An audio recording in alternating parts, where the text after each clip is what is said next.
Hey, Mark Carney just announced something that is going to reshape the entire defense relationship between Canada and North America. And honestly, I am still processing what this actually means because it is that significant.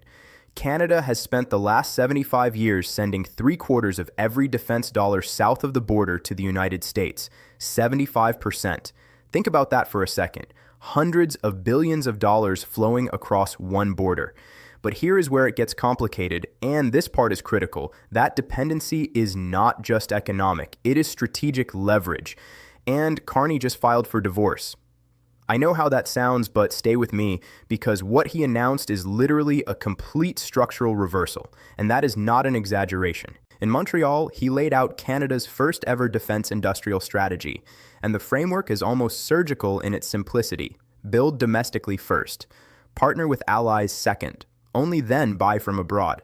He is talking about moving from roughly 30% domestic procurement to 70% within a decade. That is a complete inversion of the entire supply chain. But it is not just about money. And this is the part that kept me up last night. It is about the entire nature of Canadian sovereignty in a Trump era. Reports are confirming that Canada is committing $180 billion directly in defense procurement over the next 10 years. $290 billion in defense-related infrastructure. And here's the part that nobody is talking about enough. The government is creating a brand new defense investment agency to completely overhaul the procurement system. But wait, it gets worse if you are Washington. Because Carney did not announce this in isolation. He did this right after Trump signed an executive order pushing what he calls an America First arms transfer strategy. You cannot make this up. On one side of the border, you have the Trump administration trying to lock allies into American weapon systems. On the other side, you have Canada actively building systems to avoid exactly that dependency. This is not competition. This is a direct counter strategy. And the symbolism is almost too perfect because Canada is doing this while the international rules-based order is falling apart around us. So here is what we need to talk about. What does it mean when your closest neighbor stops needing you? Not just economically, but strategically. Let me break down what is actually happening here because the surface level story is interesting, but the underlying dynamics are what really matter. For decades, Canadian defense spending worked like this. Ottawa decides it needs equipment. Ottawa looks south because the best stuff is made in America. Canadian tax dollars become American jobs and American profit margins. And that created a very convenient system for Washington. Because having allies dependent on your weapon systems means having allies dependent on your political cooperation. It is not a conspiracy. It is just how international relations work. Dependency becomes leverage, becomes power. But Carney identified this dynamic explicitly. He called it a dependency. And then he said, we are changing it. The new framework is called Build, Partner, Buy. And the priority order matters enormously. Build means Canadian companies manufacture the equipment domestically. Partner means agreements with European, Australian, and South Korean firms, anyone rather than defaulting to Americans. Buy is the fallback option only when the first two are not viable. But here is what nobody is discussing enough. This does not mean Canada is cutting America out entirely. It means Canada is negotiating from a position of strength rather than from a position of dependency. Officials are now confirming that Canada is joining the European Union's Readiness 2030 plan. That makes Canada the only non-European member of that entire defense financing structure. Think about what that means. Canada is literally building alternative supply chains right now. It is not theoretical. It is happening. And the numbers backing this up are extraordinary. Documents reveal that 25,000 new jobs are being created in Canadian defense manufacturing over the next decade. The downstream economic benefit is $125 billion. This is not charity. This is economic strategy wearing a national security uniform. The Defense Investment Agency that just launched is consolidating procurement across multiple government departments. That means Canadian companies get predictable, consistent demand instead of bouncing between different agencies with different budgets and different timelines. But here is a part you absolutely need to understand because this is where the real tension emerges. Canada's defense policy currently dates from 2017 and 2024. Those policies were written when defense spending was far lower. Now defense spending is jumping from roughly 1.7% of GDP to 2% immediately, and then to 5% by 2035. But the policy frameworks have not caught up. So there is a mismatch happening where the government is increasing spending at a pace the existing infrastructure simply cannot handle. That is the exact problem the new agency is designed to solve. But the vulnerability that gap creates, that is what makes Washington so anxious about all of this. And then there is the part that really reveals what is driving this entire strategy. Because this is not just about becoming less dependent on Washington. This is about Arctic sovereignty. And that is where everything becomes urgent and honestly a little frightening. Climate change is thawing the Arctic ice. We are not talking about some distant future scenario. We are talking about right now. New shipping routes are opening. New resource deposits are becoming accessible. Critical minerals the world needs for semiconductors, batteries, and renewable energy are emerging from melting permafrost. And Canada sits on top of a massive territorial claim in the Arctic that is about to become strategically invaluable. But here's the problem. If Canada cannot defend the Arctic independently, Canadian claims become negotiable. If the military does not have the equipment, the infrastructure, the domestic production capacity, then other powers get to weigh in on Canadian territory. And Russia is already conducting Arctic operations. China is making Arctic policy statements. Even the United States is reevaluating its Arctic strategy. They all get to apply pressure on Canadian claims. This is the geopolitical foundation underneath the entire announcement. Carney addressed this directly. He said Canada has relied too heavily on its geography and on others to protect it. He said that reliance created vulnerabilities that are no longer affordable. But the Arctic is not just a vulnerability. It is becoming a power vacuum, and it is being contested in real time. And then Carney made a statement that almost nobody caught, but that reveals everything. When asked about competing with American defense contractors, he said there are areas where American technology suits Canadian needs. Fine. But he also said Canadian companies need to be part of supply chains. They need partnership, not dependency. They need development opportunities, not just procurement relationships. That is a completely different ask than the traditional contractor-government relationship that has existed for 75 years. And then this happened. Carney made sure to address something Marco Rubio, Trump's Secretary of State, said at the Munich Security Conference. Rubio talked about defending Christian nationalism. And Carney's response was sharp in a way that genuinely shocked people because Canadian prime ministers usually avoid this kind of direct ideological confrontation. Carney said it plainly. Canadian nationalism is civic nationalism. It is about defending the rights of everyone in a diverse country. But he also noted something that got buried in the coverage. There is now a rivalry taking place between Canadian nationalism and other forms of nationalism. Think about what that means. Canada is not just building military capacity. Canada is redefining what Canadian values look like in direct contrast to what is coming out of Washington. That is a strategic and cultural separation happening in parallel with the defense buildup. The strategy specifically identifies Arctic defense as a sovereign capability that cannot be outsourced.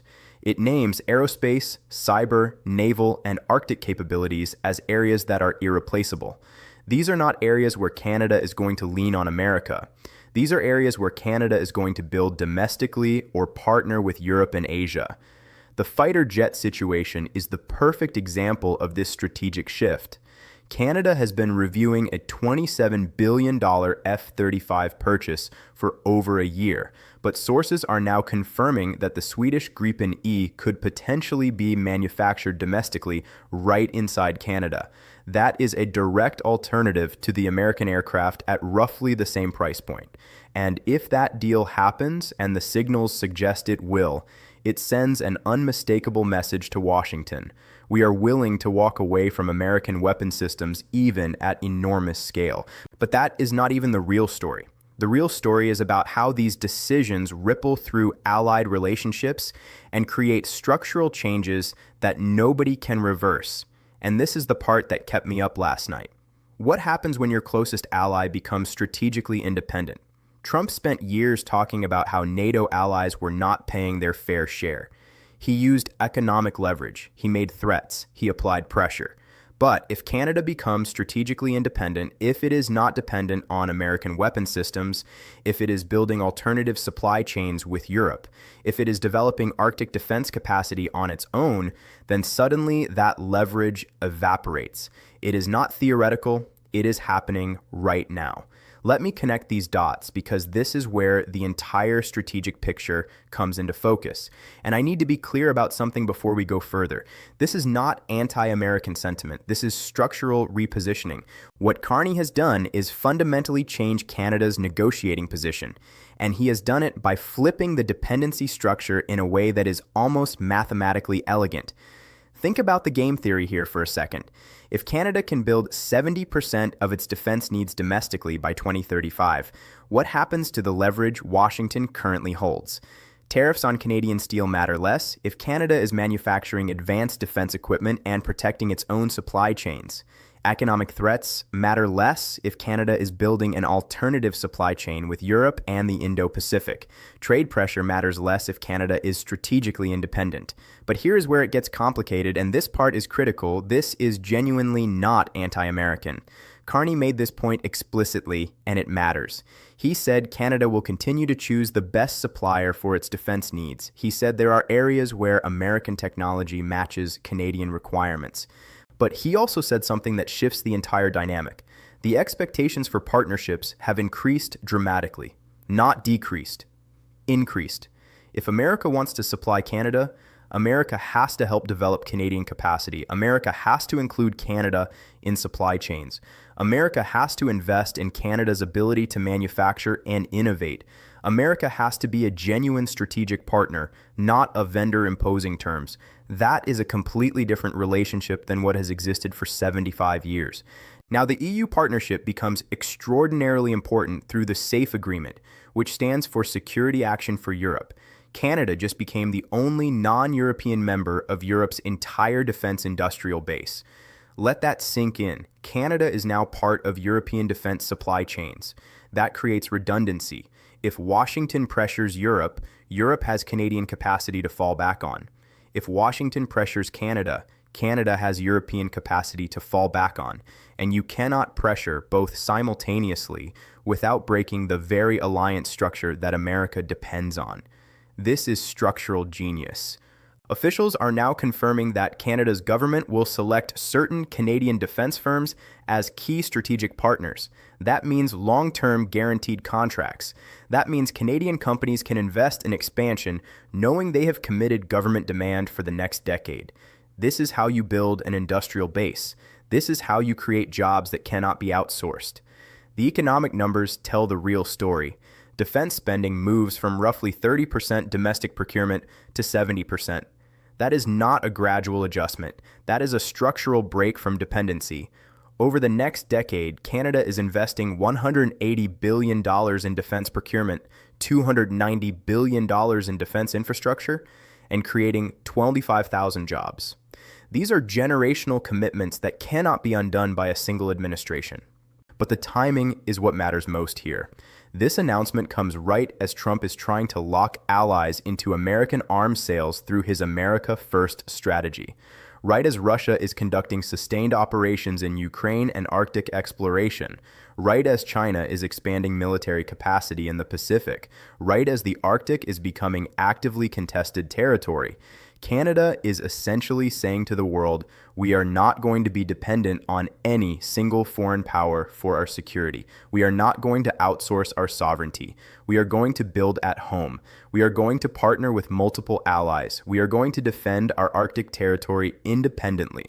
And we are going to be strong enough to act on our own when it matters most.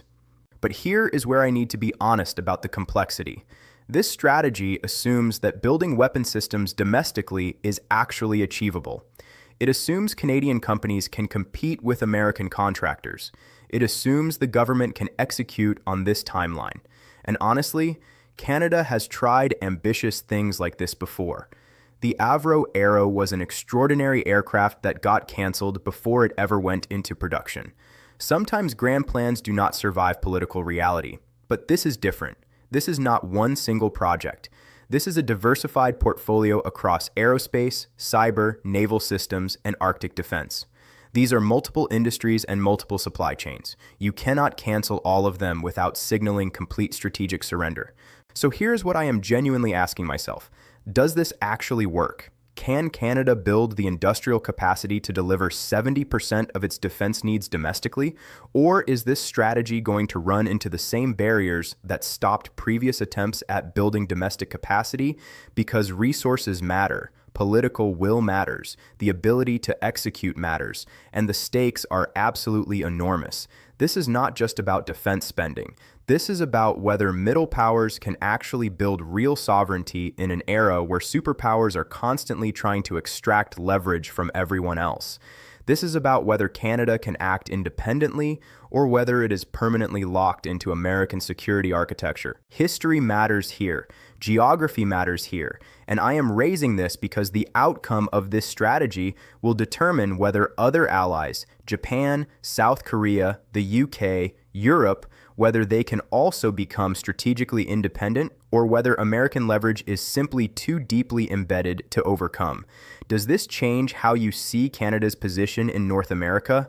Or do you think this is political theater that will not translate into actual military capability? Because I genuinely do not know the answer. And I am asking because this moment is bigger than just defense spending. This is about whether the post-World War II security architecture can actually adapt to a world where America's allies are no longer willing to simply be dependent. Let me know what you think, because this is just the beginning of a much larger shift.